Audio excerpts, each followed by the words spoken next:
What's up, guys? Hoje eu vou falar pra vocês de um cara que fez a sétima arte mudar. Por causa dele, o cinema mudou, radicalizou, inovou.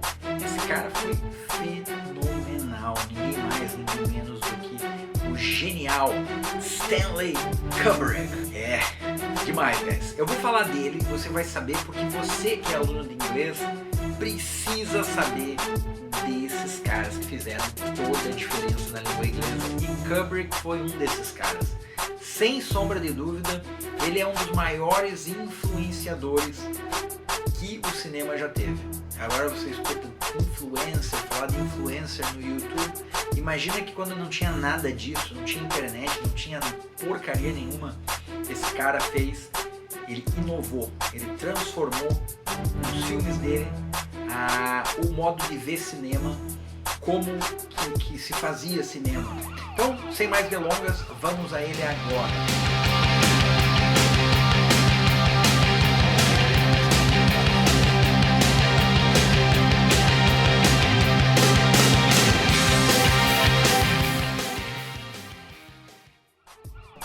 Kubrick nasceu no Bronx, em New York, de uma família judia. E ele, desde muito cedo, optou por ser ateu, não seguiu nenhuma religião. Ele também era considerado, na época da escola, um aluno fraco, um aluno bem inconsistente. Coisa que ele falou depois, que ele nunca curtiu a escola, né? Que ele não aprendeu nada de útil mesmo na escola.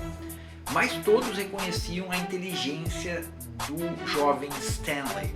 Ele começou a trabalhar como fotógrafo numa revista aos 16 anos já de idade, porque ele provou ter talento com a fotografia.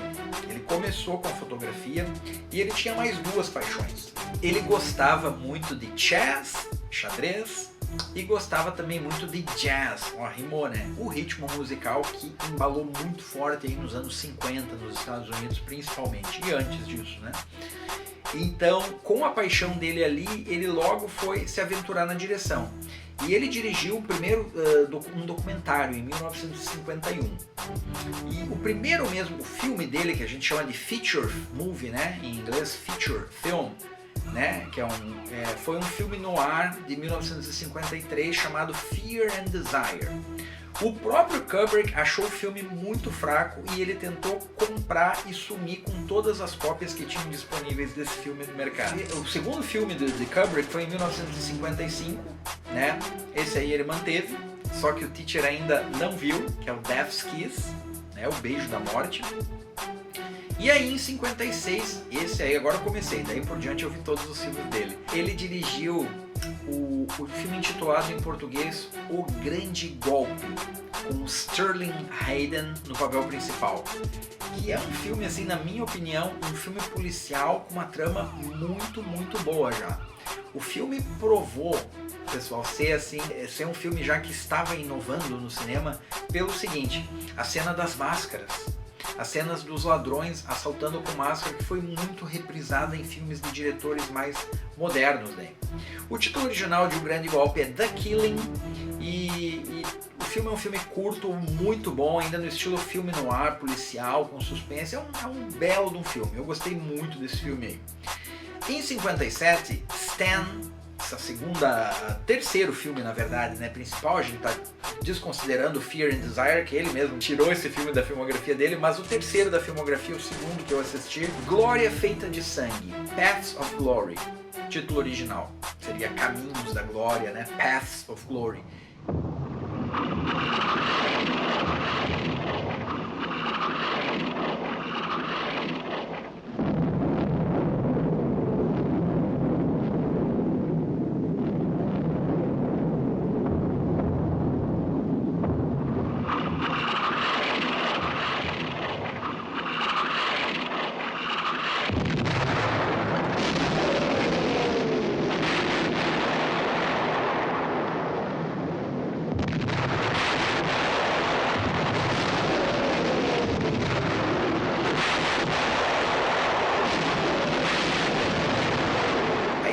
Trabalhando com um ator mega famoso na época, o Kirk Douglas, pai do Michael Douglas, né?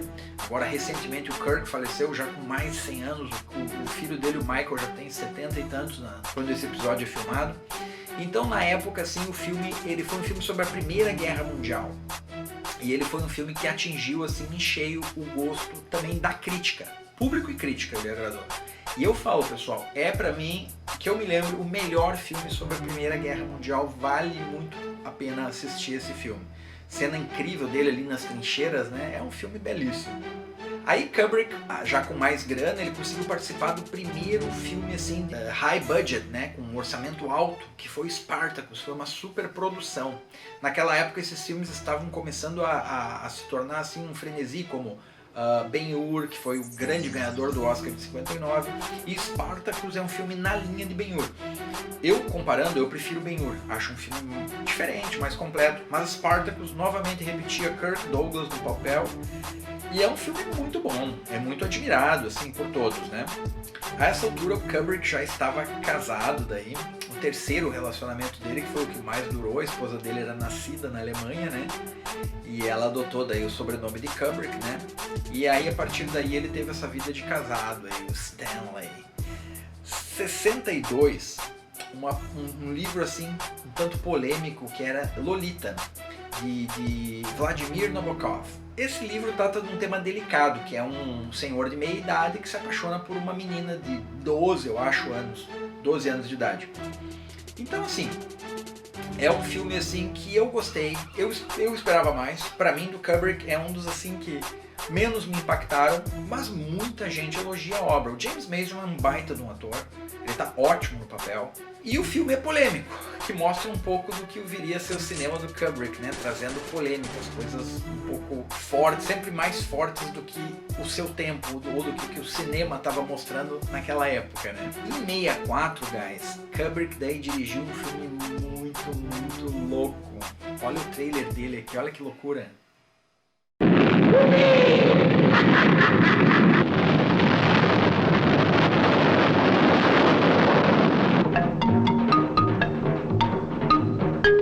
Attack! Russia.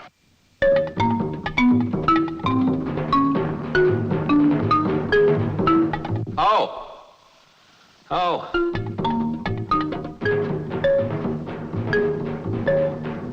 Base. Doutor Fantástico, Doctor Strangelove. Foi o título em português, mas no inglês ele tinha esse subtítulo louco e comprido. How I Learned to Stop Worrying and Start Loving the Bomb. Que loucura, né? Como eu aprendi a deixar de ficar preocupado e amar a bomba. Então, o filme tem o Peter Sellers, que foi um dos grandes comediantes do seu tempo, né? Ator inglês aí, comediante fantástico. Ele tinha essa grande característica, ele conseguia interpretar vários papéis, e nesse filme ele faz vários papéis. Então é quando os governos estão, na verdade, entrando em crise, em conflito mundial, e fala sobre...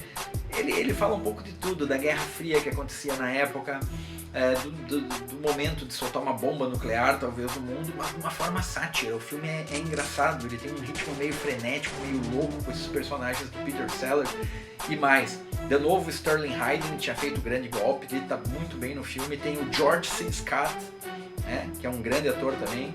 Então, assim, todo um elenco muito bom, bem preparado, assim, um filme hilário. É uma pequena obra-prima também da comédia, com uma temática super atual e polêmica na época, né, em que foi lançado. Aí, guys, Kubrick chegou num momento da sua carreira em que ele fez o filme assim talvez mais espetacular até então, que foi o 2001, Uma Odisseia no Espaço, em inglês 2001 and Space Odyssey. Esse filme revolucionou primeiro efeitos especiais. É um filme em cores, um filme mostrando o homem no espaço, a gravidade, os astronautas lá. Ele mostra a origem do homem no começo, desde o homem das cavernas, como era, né, antes praticamente do Homo sapiens, né? Então é um filme também muito cabeça, assim, o que ele deixa de mensagem, o que ele te faz pensar. Esse filme marcou época. O que é essa cena, né, da nave com Danúbio Azul, a valsa tocando? Dá uma olhada.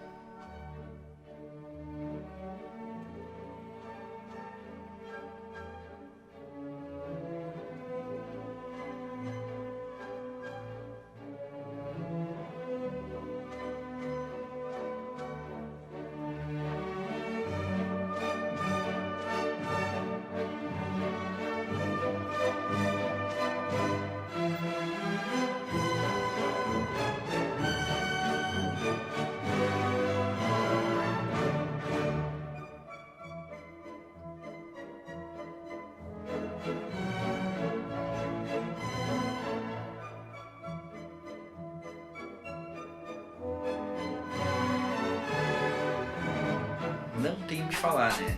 E o filme trazia o computador HAL 9000.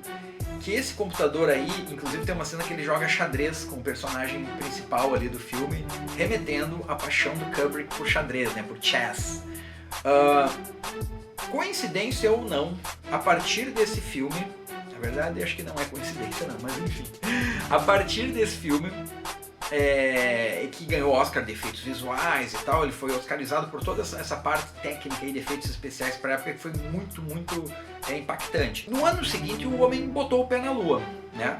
E aí começou o pessoal, assim, uma galera na verdade do mundo a questionar algumas coisas que pareciam estranhas, das fotos ali do homem na lua, por que isso, por que aquilo, né? Surgiu muitas pessoas com dúvidas, assim como teve uma galera que acreditou, teve gente com dúvidas sobre isso aí. Será que desceu mesmo? Será que foi quente? Será que é verdade?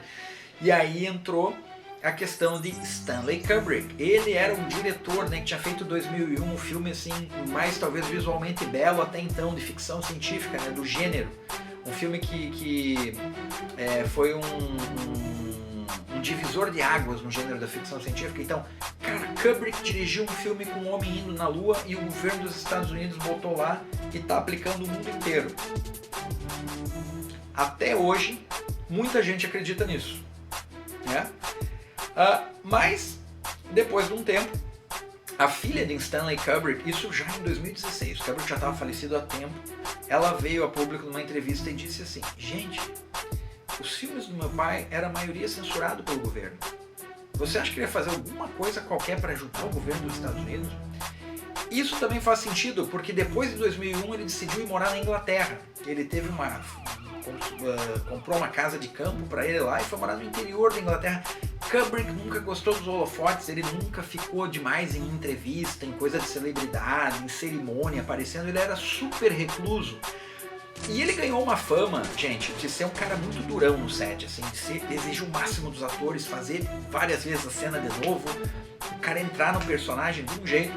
Ele até ganhou uma fama, assim, de ser um cara, assim, que não gostava de outras pessoas. Eles falavam isso dele, que ele também não gostava de mulheres, não gostava de outras pessoas, porque ele era recluso, ele era na dele. Quando ele trabalhava, o bicho pegava.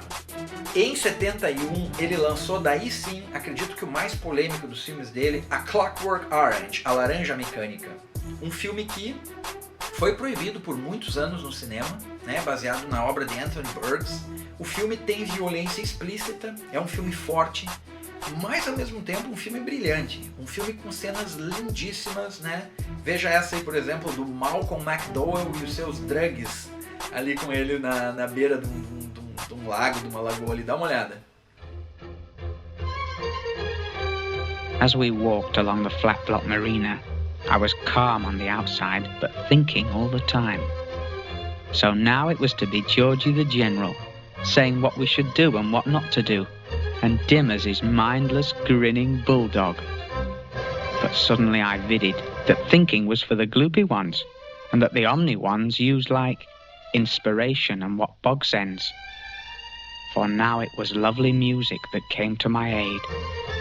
There was a window open with a stereo on, and I vidded right at once what to do.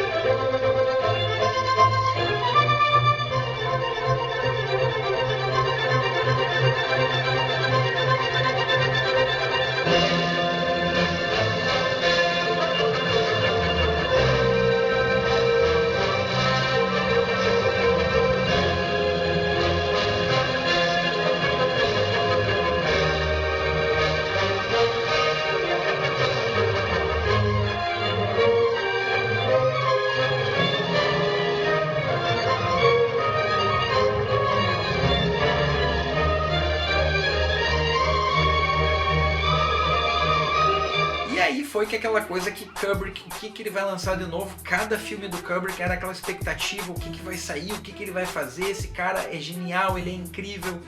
E aí, guys, ele lançou em 75 um filme bem diferente do que ele vinha fazendo, sempre se reinventando, um filme chamado Barry Lyndon. É um filme de época, se passa no século 17, se eu não me engano, ou 18, tem que verificar aí, mas é com o Ryan O'Neal, e ele quis fazer um filme totalmente com luz natural. Desde o princípio, um filme com luz e iluminação natural, que nem é que eu estou usando aqui, ó, sem nada de luz extra e tal, iluminação natural. E aí ele teve que aplicar uma série de novas lentes de última geração e usar muita vela nas filmagens. É um filme que, pra mim, além de ter uma história bem legal, ele é visualmente lindo. E eu adorei esse filme. Eu, pra mim, acho um filme top de Kubrick. Ele não é tão falado, mas ele é um filme excelente, na minha opinião.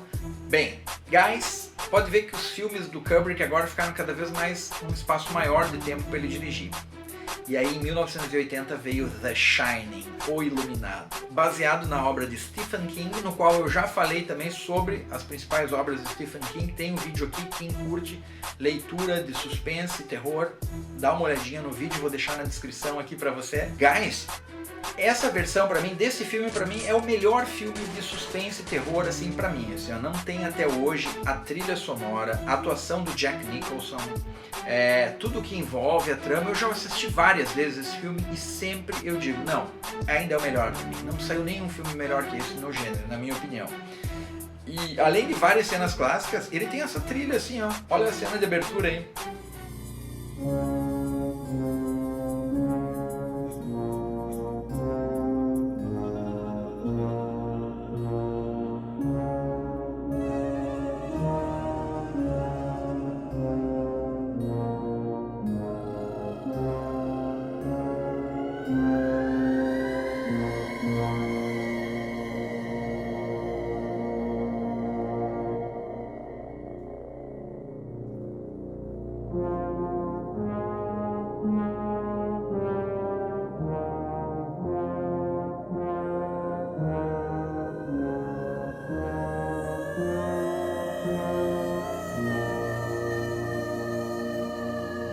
Assistam, guys. Se ainda não, assistam, por favor. 1987, o penúltimo filme de Kubrick, Nascido para Matar, Full Metal Jacket. Pra mim um filme bem bom, bem interessante, não dos melhores de Kubrick, mas também com cenas memoráveis, e ele completa, de certa forma, a trilogia sobre o Vietnã, junto com os filmes Apocalipse Now, o qual eu falei bem pouquinho, mas falei no episódio do Jim Morrison, que tem a trilha no filme Apocalipse Now, o Platoon, de Oliver Stone, de 1986, e o Nascido para Matar, que foi lançado por último dos três, esse do Kubrick. É um filme também bem bacana sobre Vietnã. Quem quer saber mais sobre o tema, vale muito ver essa parte do treinamento, do que acontece. É um belo filme, é Kubrick, né, gente? Então vale muito a pena ver.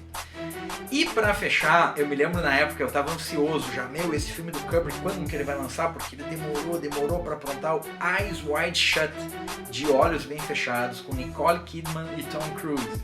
E esse filme, guys, ele foi até um pouco criticado na época. O pessoal, assim, a crítica não elogiou muito, mas eu achei excelente o filme.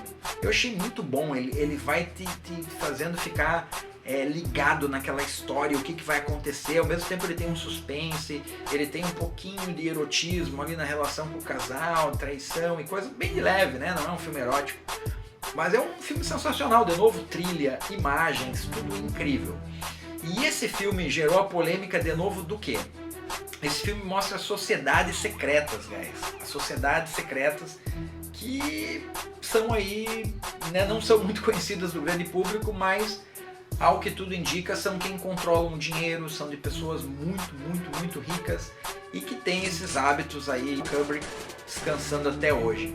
Quem quiser ver um filme para descontrair, tá? Não é uma biografia de Kubrick, é um filme totalmente Kubrick, com um ator que eu gosto muito, que é o John Malkovich.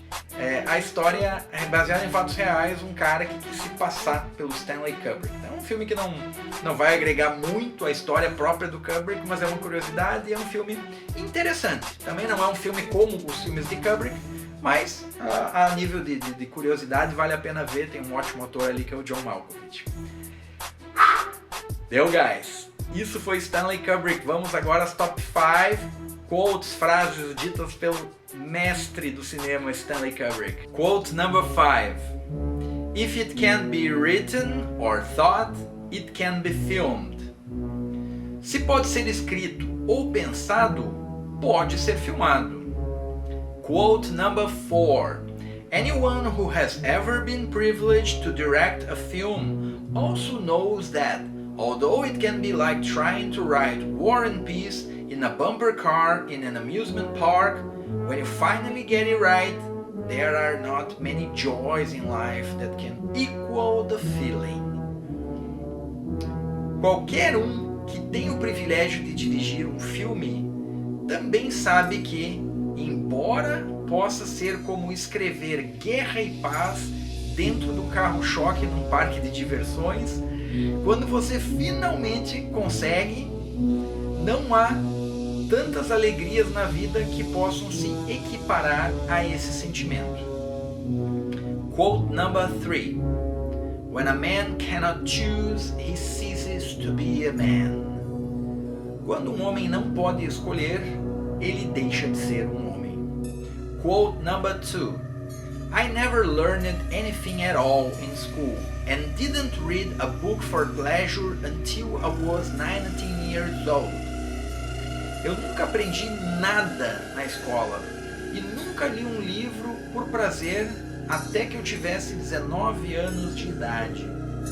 And finally, guys, quote number 1. The great nations have always acted like gangsters and the small nations like prostitutes.